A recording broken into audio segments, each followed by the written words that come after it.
Shalom, selamat pagi Bapak Ibu Saudaraku. Sebelum kita mendengarkan renungan di pagi hari ini, kita siapkan hati kita bersatu dalam doa. Kasih karunia dan damai sejahtera dari Allah Bapa kita, dan dari anaknya Tuhan Yesus Kristus, dan persekutuan dengan Roh Kudus menyertai saudara-saudara sekalian. Amin. Bapak Ibu yang dikasihi oleh Tuhan, firman Tuhan yang menyapa kita di pagi hari ini, kita baca dari Yesaya 57 ayat 16, demikian firman Tuhan. Sebab bukan untuk selama-lamanya aku hendak berbantah, dan bukan untuk seterusnya aku hendak murka, supaya semangat mereka jangan lemah lesu di hadapanku.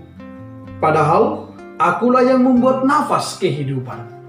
Bapak Ibu yang dikasihi oleh Tuhan, semua orang mengetahui sesungguhnya Tuhan itu adalah Maha Pengasih, Maha Pengampun.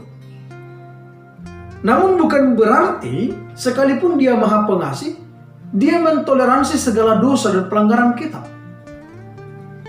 Dia memang mengatakan kita adalah umat pilihannya, umat yang dikasihinya. Namun bukan berarti ketika kita bersalah, Dia memberikan kesempatan bagi kita untuk melakukan kesalahan yang lain. Maka untuk itu, kita mau diajarkan bahwa setiap hukuman yang kita alami pun tidak selamanya itu karena kita percaya kepada Tuhan. Kalau kita mengalami kesusahan karena percaya kepada Kristus, kita mengalami penghambatan karena kita memikul salib, Tuhan pasti akan senang kepada kita. Tapi jikalau kita dihukum oleh karena dosa kita, pelanggaran kita, pekerjaan kita yang penuh dengan penipuan, maka Tuhan tidak berkehendak akan penderitaan yang demikian. Justru Tuhan akan mempersulit kehidupan kita jikalau kita hidup di dalam dosa.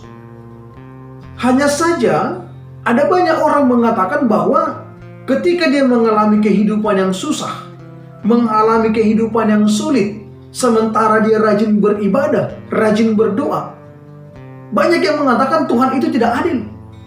Tuhan itu memberikan hukuman yang terlalu berat, atau Tuhan itu sangat kejam. Bagi sebagian orang yang mengatakan Tuhan itu kejam karena Dia menghukum orang yang Dia kasihi, inilah jawabannya. Tuhan kadang-kadang mengizinkan kita mengalami penderitaan, atau bahkan Tuhan akan memberikan kesulitan itu bagi kita jikalau kita tidak hidup di dalam Dia. Demikianlah orang Israel. Mereka, Tuhan berikan kesulitan melalui kerajaan Babel, agar mereka tahu hanya Tuhanlah yang menjamin sukacita dan kebahagiaan bagi mereka. Di luar Tuhan yang ada adalah penderitaan, yang ada adalah keputusasaan, yang ada adalah kejahatan. Maka jangan pernah meninggalkan Tuhan dengan alasan apapun.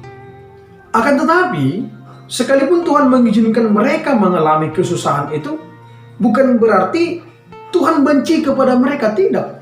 Justru hukuman itu yang akan menyadarkan mereka, menguatkan mereka, dan mendekatkan mereka kepada Tuhan. Untuk itulah Tuhan mengatakan, bukan selama-lamanya aku hendak membantah, tidak selama-lamanya aku hendak murka. Sekalipun kesulitan dialami bangsa Israel, itu adalah cara Tuhan menunjukkan kasih-Nya kepada bangsa itu, agar bangsa itu tidak semakin jauh jatuh ke dalam dosa. Demikian kita, agar kita tidak semakin jauh jatuh ke dalam dosa, ada kalanya Tuhan mengizinkan penderitaan yang berat kita alami, agar kita memanggil nama Tuhan kembali. Maka untuk itulah firman ini mengatakan kepada kita, agar semangat kita hidup tidak menjadi lesu, agar semangat kita beraktivitas tidak menjadi lesu, agar sukacita kita tidak menjadi mati. Maka Tuhan membuka tangannya menunggu kita kembali. Tuhan menyediakan pengampunan bagi kita. Tuhan menyediakan sukacita bagi kita yang mau kembali kepada Tuhan. Maka jangan tunggu besok, jangan tunggu minggu depan, atau jangan tunggu harus mengalami penderitaan yang lebih berat lagi, atau jangan tunggu ketika kita hampir mati baru bertobat. Jangan. Kapan kita punya waktu untuk kembali kepada Tuhan? Yaitu sekarang. Manfaatkanlah waktu sekarang. Setiap hari kita harus katakan, sekarang aku harus lebih baik. Besok kita katakan lagi, sekarang aku harus lebih baik lagi dari kemarin. Besoknya katakan lagi, sekarang aku harus lebih baik daripada hari kemarin. Dengan demikian Roh Kudus akan menguatkan kita, karena kita punya tekad yang kuat. Maka kalau kita punya tekad yang kuat, maka andalkanlah Tuhan. Karena Tuhan akan memberikan kekuatan bagi kita. Tuhan akan memampukan kita untuk semakin dekat lagi kepadanya. Jangan tunggu murka Tuhan datang kepada kita, baru kita memanggil namanya.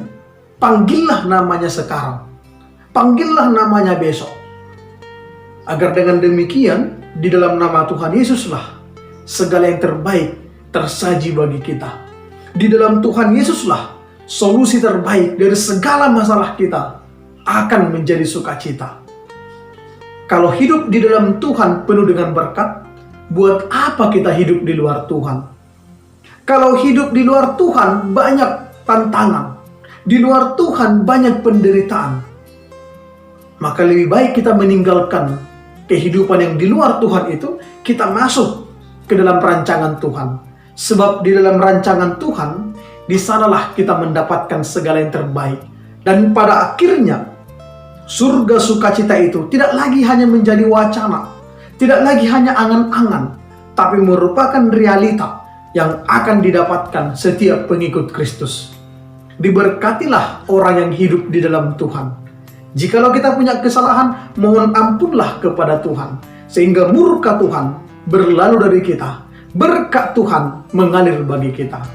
Amin, kita berdoa. Terima kasih Bapa, oleh karena kasih-Mu lah dan pengampunan-Mu, kami layak menerima keselamatan. Kalau karena kekuatan kami akan mati, kami akan menjauh dari sukacita. Untuk itu Tuhan, biarlah kami semakin Engkau mampukan berjalan dalam sukacita Tuhan.